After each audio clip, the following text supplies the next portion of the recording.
I really appreciate the invitation to come and talk to you today about some work that we have been doing with Sunn Hemp in South Florida.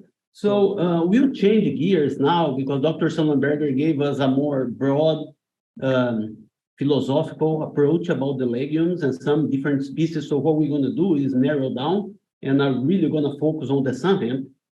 That is one species that have been of interest for a while now, and I have been working in doing some work on the management and also the selection of Sunn Hemp cultivars.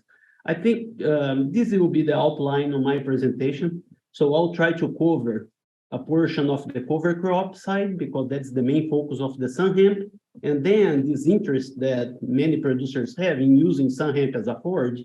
So I'll try to cover some of those aspects as well. One disclosure that I wanted to make up front is this Sunn Hemp is a crotalaria and has nothing to do with the industrial hemp. So those are completely different things, because I think half of the extension questions that I got about Sunn Hemp is people thinking that that's hemp. Okay, that is not hemp, that is Sunn Hemp. Okay, so I want to make sure that we're going to record that and everybody understand that part. If you are not familiar with the plant, that is Sunn Hemp there in South Florida. It's a plant that has been around for a long time. It came from Asia and have been used as a cover crop for a long time. Many places in India, in Asia in general, Thailand, and even in tropical areas, they use Sunn Hemp as a cover crop. However, cover crop has not been something very popular in the last 30, 40 years, right? Cover crop became popular because of soil health and other aspects, pollinators. So cover crop became something a little more attractive now. And I think that's why Sunn Hemp, the interest in Sunn Hemp just came back. And some people start researching and digging more about the Sunn Hemp. It is a very fascinating plant because you plant a Sunn Hemp and you grow and do well. You'll be clean, you'll fix nitrogens, it's healthy. And we're going to talk about the reasons why it looks so healthy. It has alkaloid that keeps the plant really unattractive to insects and other pests. But one characteristic is it grows very fast. I think that's why people like it and get impressed with the Sunn Hemp. The seeds are very good, germination is great.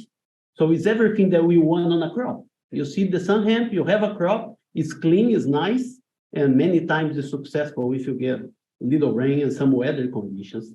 And what we have seen, why I got involved in Sunn Hemp, right? I work with forages and animals, so I don't work with cover crops. It's not my thing, my area of research.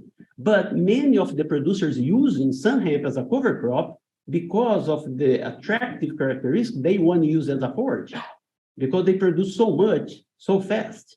And so they have interest in trying to do a conservation or even graze the Sunn Hemp and then use that as a forage because they see a lot of potential. And if you have been around other places that have worked with Sunn Hemp, you know that the first thing that people will tell you don't graze the Sunn Hemp because you'll kill your animals. That is a perception that came from the past. But if you dig in the literature, there is a lot of information about Sunn Hemp that came from Hawaii and Auburn many years ago. And you're going to see that it's documented that the Sunn Hemp is not that toxic. So the seeds has high concentration of alkaloids, and the plant has alkaloids. I will show you the data on the forage, but the perception that the animal will graze the Sunn Hemp and you get sick or may die is right there, it's not accurate. So you have a lot of latitude there. You will have some problems that I'll show you, but the perception about the toxicity of Sunn Hemp is really more popular saying than actually scientific facts. So I will switch now to, and I would like to warn you that that will be fast. So I'll be switching from cultivars to nitrogen fixation to nematode control. So all the aspects. So I'll be switching slides. So I'll just go fast. You'll be not a marathon. You'll be like a 100-meter dash. So really fast. So the first thing is about the cultivars. That is one point that have never been really explored. So Sunn Hemp didn't get popular as well because we have one popular cultivar, it's called Tropic Sun, that came from Hawaii. Great plant, grows a lot, but doesn't produce seed. What is the problem? The seed was very expensive. When you plant a cover crop, you don't really harvest anything. It's just the perceived benefit that the cover crop brings to the soil, or cover for erosion or nitrogen fixation. So as you don't harvest anything, if you have to pay a lot of money for seed, it doesn't make a lot of sense. So that's why for many years it was not attractive. But then we start exploring different cultivars, and some of them are very prolific on seed production, such as this Crescent Sun and also called Ubon, that most of them are coming from India or Asia, but this one is the one that produces a lot of seed. But you can see there is a very distinct characteristic between them. So this is 60 days after planting, and that is at flowering. You're gonna see here, Tropic Sun produce much more, that's true. But the seed is much more expensive, and sometimes you cannot even find. But you can see the days to flower, how different those plants are. And I'll have to tell you that the blue leaf and Tropic Sun here, they produce more. I had to harvest because they didn't flower at all in South Florida. So I harvest them before they die in the winter. So, and while the Crescent Sun, for example, in about 90 days, they were full flowering. So this is just an illustration of those different plants. The one here, this one is the Tropic Sun. It can get like pretty tall, and you keep growing, very stemmy. It gets very lignified and stuff. While the other one, it probably get to my height and start flowering, so it's much easier to manage, and we start flowering early. What we are doing, although the Crescent Sun, it seems to be a very attractive plant, but we feel that it flowers too early. So we are doing a selection program to have a cultivar from Florida where we are trying to extend the vegetative period of Crescent Sun after cycles of selection. So we now have 4 years of selection on those plants, and we could extend here the flowering period by now 20 days. And we are doing all that work at Citra, close to Gainesville. And you can see that that generates a little more herbage accumulation, just based on extending the growing season of the plant. And we are also doing some ploid mutation at the greenhouse. We have here Andre and Deborah that they are actually doing the work. And we are doing some treatments to try to make a diploid plant to be a tetraploid. And our main goal is not only on the growth and flowering, but also we are trying to explore what happened to the alkaloid. Because there are some reports in the literature when you manipulate the genes, the chromosomes on those plants, you can alter the alkaloid concentration.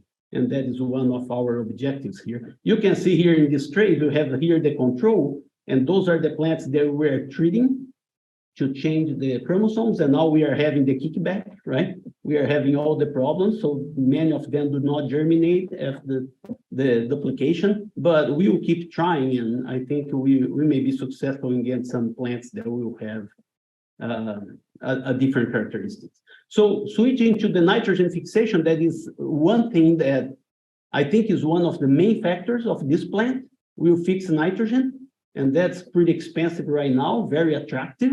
We have here data from Ona and from Marianna with different cultivars. This is the data that Dr. Dubé did here with Davi some years ago. This is from Ona, the Jaime did. So a pretty good amount. The nitrogen fixation is proportional to the herbage accumulation of those plants. We know that. The nitrogen concentration is there. And one thing that is quite interesting, the strawberry producers in South Florida, Sunn Hemp is part of their management practices. So what I mean by that? So they plant the strawberry in the winter, they harvest the strawberry, and they plant Sunn Hemp. Next year, they do the same thing. So there is no option not planting the Sunn Hemp. They do that because they cover the ground, and they feel that it's bumping up the production of strawberries. And they attribute that all to the nematode control. We did some samples, and in fact, there was not a lot of difference between the place where they didn't plant the Sunn Hemp with the ones that they plant the Sunn Hemp. a lot of variation in the nematode population, but they completely disregard the amount of organic matter and nitrogen that you put in the soil. They were not thinking about that. They just think that is about the nematodes, and I think the nitrogen is one very important point. So this is some work that Jaime, graduate student, did. So where we harvest the Sunn Hemp left on the surface of the soil, or we incorporate, we disc it up, right? There was a question about the produce, should we disc it up or just leave on the ground to see what happened? We can see that when you disc it up, you really increase the organic matter disappearance that happens, or the mineralization of the organic matter will speed up to the point that after a year, we still have a significant difference. So if you want to faster the composition of that material, I think you should disc it up before you plant. If you want to just let it there and have a slower the composition, that will be fine as well. We still have a decay of the material, but it take a little longer. The same thing happens to the nitrogen that is related here to the material, but this one, I would like to tell you the importance of a year, right? All that the composition is related to weather. You have a different weather, like we have a hurricane, everything flooded, it changed the whole dynamics of those. So you have effects on the composition. But again, weather can be as significant as the fact that you disc it up or you leave on the soil surface. Now I'll talk a little about the nematodes here. As I told you, that is the claim to fame to the Sunn Hemp, and that's a fact. However, you can see that it's very specific to a genus. Meloidogenous is the one that is really affected by Sunn Hemp. We saw that in an area that has a high population. We decrease the concentration significantly. And then, as I was telling you about the strawberry, we moved to a citrus area in South Florida. If you are familiar with South Florida, we have there what they call the ridge. That is a place that is well-drained, deep sand. There is nothing there, but that's the place that citrus goes really well. And again, producers were telling that they have concerns with the citrus not doing well because of the nematodes. They think that was because the citrus nematode that they were having problems in the growing of the trees. We did the work, and then we didn't have any conclusive results. So there was no difference in the nematode population. The most interesting for them were those species, but we tested 30, and the results were pretty consistent. So there was not really effect on the nematodes, but what we measure is the plants that were planted in the lines that we had Sunn Hemp. They grow faster and the stem was thicker after 1 year after establishment of the plants. Again, everybody's claiming on the nematode, but it may be related to the organic matter and the other benefits that Sunn Hemp may bring to the soil. Okay, so now probably it's time to wake up, and we'll switch now to the interesting portion of the thing, right? The forage portion that we were looking for. So then that's what brought me to the Sunn Hemp. Right? Can we feed that Sunn Hemp, and how we do it, and what happens if you do it, right? And then I had some data with cows and heifers, so I will show my data on stockers because I knew Dr. Di Lorenzo would be here, and that's his area of interest, so I think that he would get a kick out of it. So before I show the data, I will show some data from Gainesville here, the Dr. Sollenberger. We did the work together. So using Sunn Hemp as a forage, we all have, when we establish forages, it may be Bahia grass, and I decided to show the TIF-1085 data because also it's quite popular here in South Florida, in North Florida. But we have some forages that are really slow to establish, right? TIF-1085 is one, Bahia grass is one. So many times we see those, and it may take 2 months or 3 months for us to have a stand and be able to graze. So our idea is to have a mixture of in this case here was TIF-25, Sunn Hemp, and millet at establishment, and we did with the full seeding rate or half of the seeding rate, okay, to see what happened. So this is 3 harvests after establishment. The blue here is just TIF-1085. This one was a mixture, okay, with millet and Sunn Hemp, and this one was the mixture as well, but with full seeding rate. This is half seeding rate, this is full. Remember, the full seeding rate was 25 pounds, so half was 12.5. So we make it cheaper. to have half per millet seeding rate and half Sunn Hemp. And you can see here that just putting half, you decrease the competition, was quite beneficial to the forage accumulation. So harvest 1 was 6 weeks after planting, and harvest 2, it was 12 weeks after planting. But you can see how you can get additional forage, not much from the Sunn Hemp, but you can see you add the millet, so, and the blue is the T25, you can see you have quite slow establishment and production during that time of establishment. These are just some pictures to illustrate. So this is full seeding rate of the mixture, half seeding rate, and that's when we plant the T25 by itself. Okay, you can see here after 6 weeks the difference that you have on the stand, and then we really recommend you to graze after 6 weeks to decrease the competition and be able to use the forage, right? We don't want to accumulate them for more than 6 weeks, and then therefore you'll be competing too much with the established T25 or Bahia grass and may choke your grass. One interesting thing in that approach, we didn't use any weed control, but when we did the mixture, look at what happened with the presence of weeds. Just T25, 35% of the harvested forage was weeds. When you have a mixture, we decreased to 5. So it was a clean field that has pretty much millet, Sunn Hemp, and T25. You can see here the increase in total herbage accumulation, right? From 4,000 to 6,000 pounds of dry matter. So increased quite a bit. And one thing that you have is after the first year, this is the harvest in the next spring, right? Subsequent spring, after the year that you did the establishment. And you can see that what happened is it seems that the stand of T85 by itself was a little better, right? And then I'll show you the next slide, you explain that. But after 1 year where we have the mixture, it seems that the first harvest in the spring was a little shorter on forage mass, and that's probably justified here by the ground cover.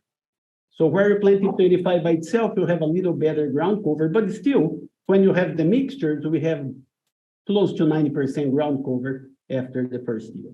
So going back to the bottom line of this is, if you wanted to use that pasture a little faster, don't wait, and you can't wait for 3 months or sometimes more to use the Bahia grass or the T25 they're establishing, you may do those mixtures, and Sunn Hemp is a very good candidate for those because we will add the nitrogen that we talked about in the previous slides. And now I will go to Dr. Di Lorenzo's portion of the presentation here. So again, I talked to you about the alkaloids. So feeding the animals, the alkaloid was my main goal of trying to investigate the effect on the animals. So, and the Sunn Hemp is a forage that will really illustrate to you the academic difference between nutritive value and quality, right? Many people use those words the same, right? Forage quality and forage nutritive value, right? Forage nutritive value is what you measure in the lab. Protein, energy, NDF, ADF, that is nutritive value. Here, you have the nutritive value of Sunn Hemp after 4 weeks after seeding to 7 weeks. People really like the nutritive value. They compare them. Well, after 7 weeks, I still have 12% protein. So it's a pretty good nutritive value, almost 60% EDN, very good forage. So the nutritive value is great, right? But now I will talk to you about the quality, that is the effect of that forage on the animals. So this work was done, it was about 60 days with growing steers, okay? And now the treatments were Sunn Hemp hay or stargrass hay. Stargrass is something really close to Bermuda grass, right? We have in South Florida, if you are familiar with South Florida, you're gonna see it's very close to Bermuda grass. So, and those animals also got about 1.3% of the body weight in concentrate. So we fed quite a bit of those animals. Half of the dry matter was coming from feed, half was coming from the forage. So you see here, the animals that ate the stargrass got more weight than the Sunn Hemp, right? Better every daily gain on the stargrass. Sunn Hemp had a lower forage intake. Probably that's why they have less everyday gain, right? They ate less, they gain less weight. And that carry on, as I told you, we have also feed added to the mixture. So we have forage and feed. So the total dry matter intake on Sunn Hemp was less. But look at the digestibility of the forage.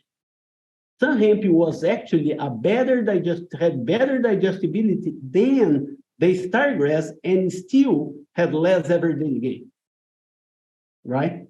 So that is puzzling, right? Better digestibility, and they were offered on the trophy there. They have the option to eat, but then generate less everyday gain. And then we did the alkaloid test on those. So we can see here, that is the concentration of the alkaloids. And I'll tell you, this family of alkaloids, it may have about 30, but we just focus on the 5 that, based on our analysis, were the most important ones. But then we conclude that there was the concentration, and those animals were eating about 2.5 grams a day of the alkaloid, right, on their diet. Interestingly, they are eating 2.5, then nothing comes down on the feces. So those animals were absorbing the alkaloid. It was probably coming out on the urine. It's in the bloodstream. And now we are doing the prolactin and the cortisol analysis to see if that will affect those animals.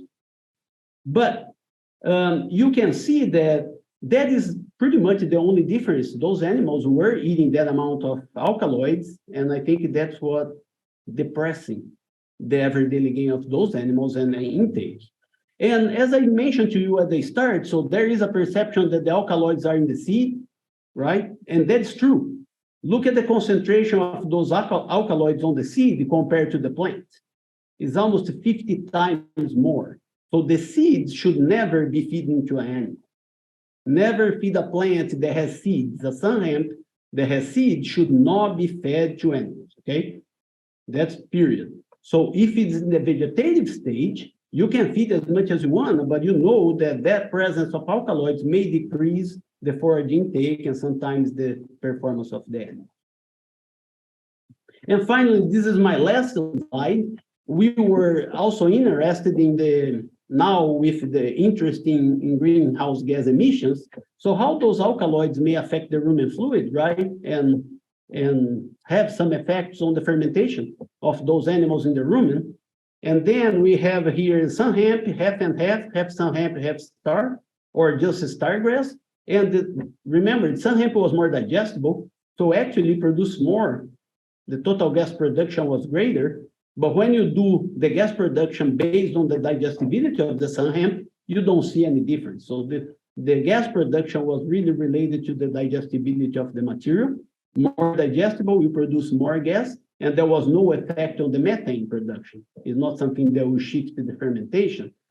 But we still don't know what is the level of alkaloid that you can have in the rumen fluid that will really suppress the rumen metabolism and then the digestibility of the Sunn Hemp. Those are the work that we are doing right now, trying to increase the levels to the point that we will have a level that will affect the rumen microbe and really decrease animal production. So this was a quick trip there to the Sunn Hemp work that we have been doing.